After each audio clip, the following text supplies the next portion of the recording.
I am personally much less interested in who is a moderate. I am much more interested in who is able to fight for radical change in such a way that does not make unnecessary enemies and dehumanize the other, because sooner or later, you're going to have to work with the other.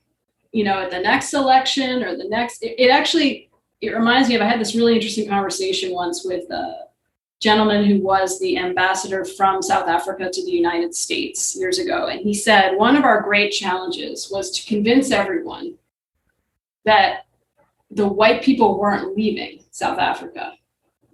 Like there was often like sort of magical thinking in conflict that if we can just wait long enough and fight hard enough, the other side will go away.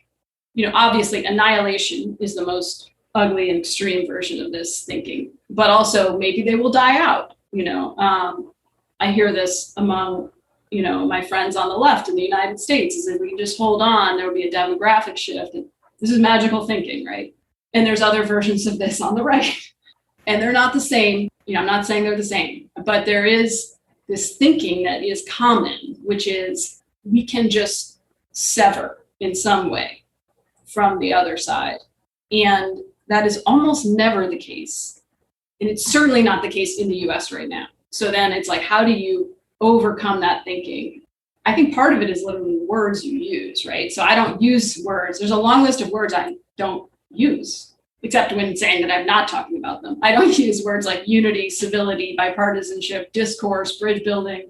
There's like a very long list that grows longer every day that I don't use because people don't hear it the way I mean it. And it has a way of sort of shutting down creativity. And part of it has to be through journalism, right? Like telling stories about this third way, you know, this other dimension, and finding ways to surface this distinction